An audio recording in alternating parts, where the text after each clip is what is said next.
hey, decided to move my camera a little bit, so it made more sense. I got this guy now. So this is the latest wave of the Masters of the Universe Masterverse line. There's old Fakey right there, and there's his bio. Yeah, inspired by classic concepts. Yeah. So Faker here is a repaint. He is the most repainty of repaints that we get in this line, but there are new things. So let's take a look at the Faker.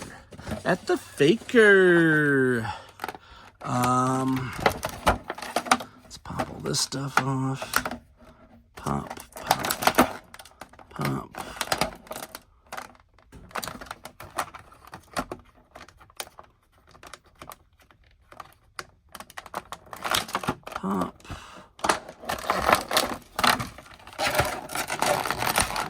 So this is new. It's this basic He-Man axe, but with a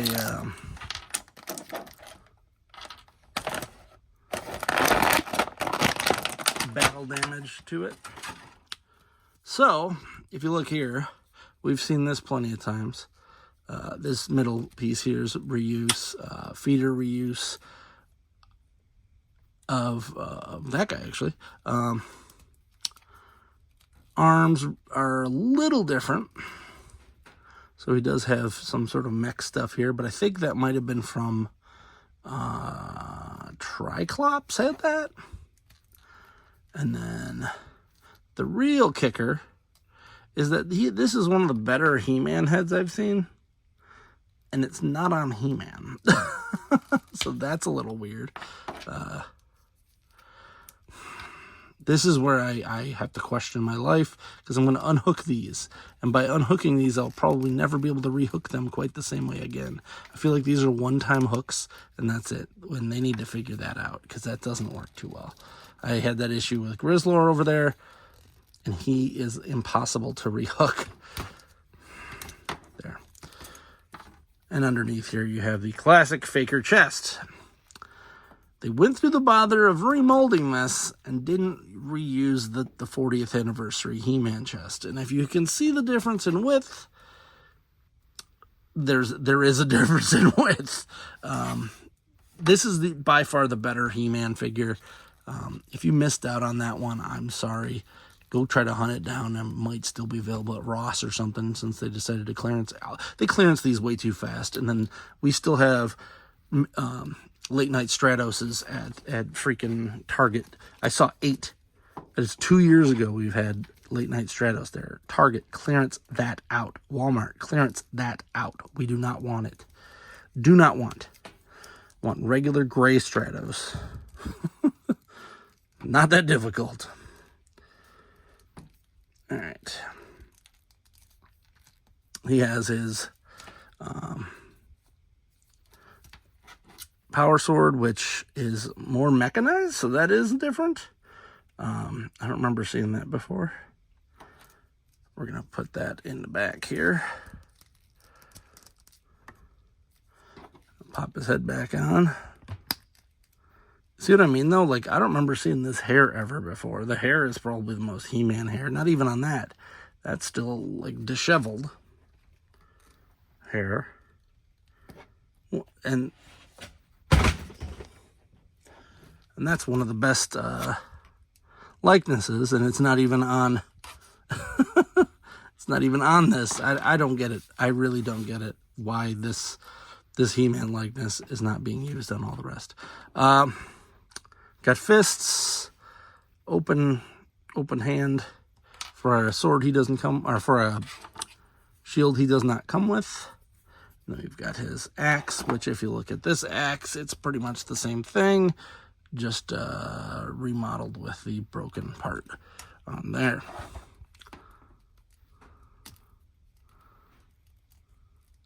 Still a really cool figure, but it is mostly, I'm going to say mostly reused. There is a little bit of differences on there. He does only come with the 2 hands. So, I mean, I don't even think we need that many. And then the sword. So we've got this whole line here. Let's move the 40th over here to where he needs to go. And we've got all 4 of these. If we want to try to rank them in any sort of fashion,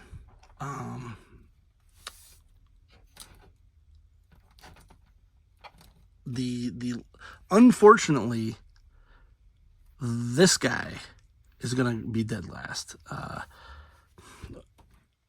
This figure was, I mean, first off, this Goofy Fuzz bothers me a little bit. I get that he's Grizzlor, and they wanted to go off of like I guess this is more of a Filmation style, but this doesn't stay on at all. After messing with it like for an hour, it just doesn't stay on at all. It's too, like no matter where I put this, it falls off. So that's annoying, which is kind of like the old figures, but, and then these clasps do not stay on either. So he's just like a big mess. I'm going to have to get some glue or something and glue it in there. And it's mostly because of this big puffy crap here. They did not adequately make a system for this to hold on to. So Grizzlor is dead last in the line. We're going to put him way back here because he's just a disappointment.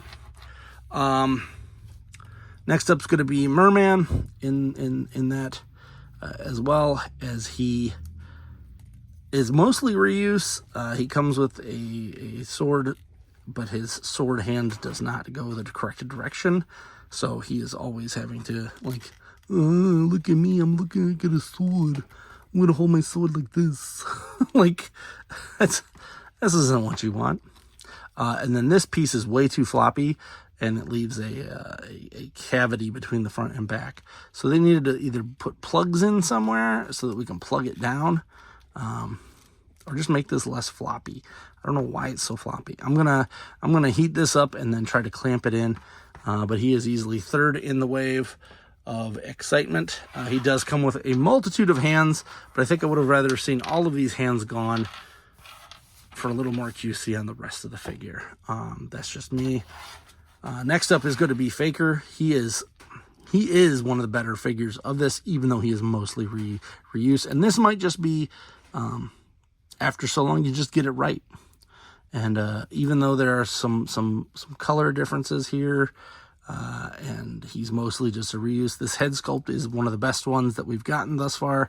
They redid his weapons, which were completely unnecessary to do that. That's actually negative points, because I would rather have just had recolors and had the figure be a little cooler.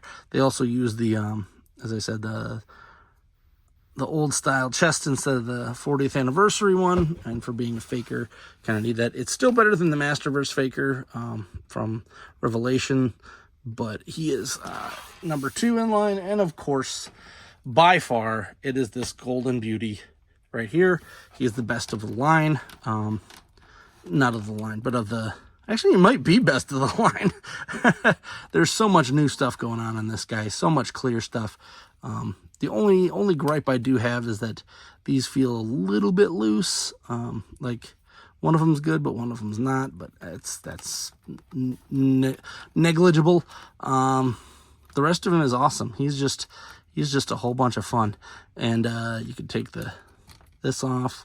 You got another bee head underneath. He is very, very nice. I would have to say, if you're only going to pick one of these up, get a buzz off. And ignore the rest, because he is the king of the crop there. I don't know what words I was trying to come up with. There we go. So there's the whole wave. Do as you want. I do still have one more figure to pop up there, but that's it. Got a whole lot of Motu came in this month, and I honestly don't know what to do with all of this. Thank you, Mattel, for bringing us a Masters of the Universe product, but you know what? You might have been able to bring this like 10 years ago, and it would have been a little less intrusive. I was not, this is the funny part, I think classics were like $20, and I was like, I'm never paying $20 for a figure, and then now I'm paying $25 for these figures. So it's kind of like a big kick in the crotch for me, but I still don't like the classics aesthetic. That is a personal thing. Not knocking anyone who does, but I very much prefer this. This is more of a Marvel Legends approach. So I think still my choice for figure of the line is going to be Man-at-Arms here. This specific Man-at-Arms is amazing, and he is worth every penny. If you happen to like this review, please like, subscribe, comment, as that will help me out. Looks like I'm getting a lot of views, but it says 90% of the people that watch my videos aren't subscribed. So that confuses me, but I don't know algorithms, so whatever. Just subscribe. Hit the notification bell. You know that jazz. You've watched a YouTube video before. We are all adults playing with toys. I'm Alpha Magnus. See you next time.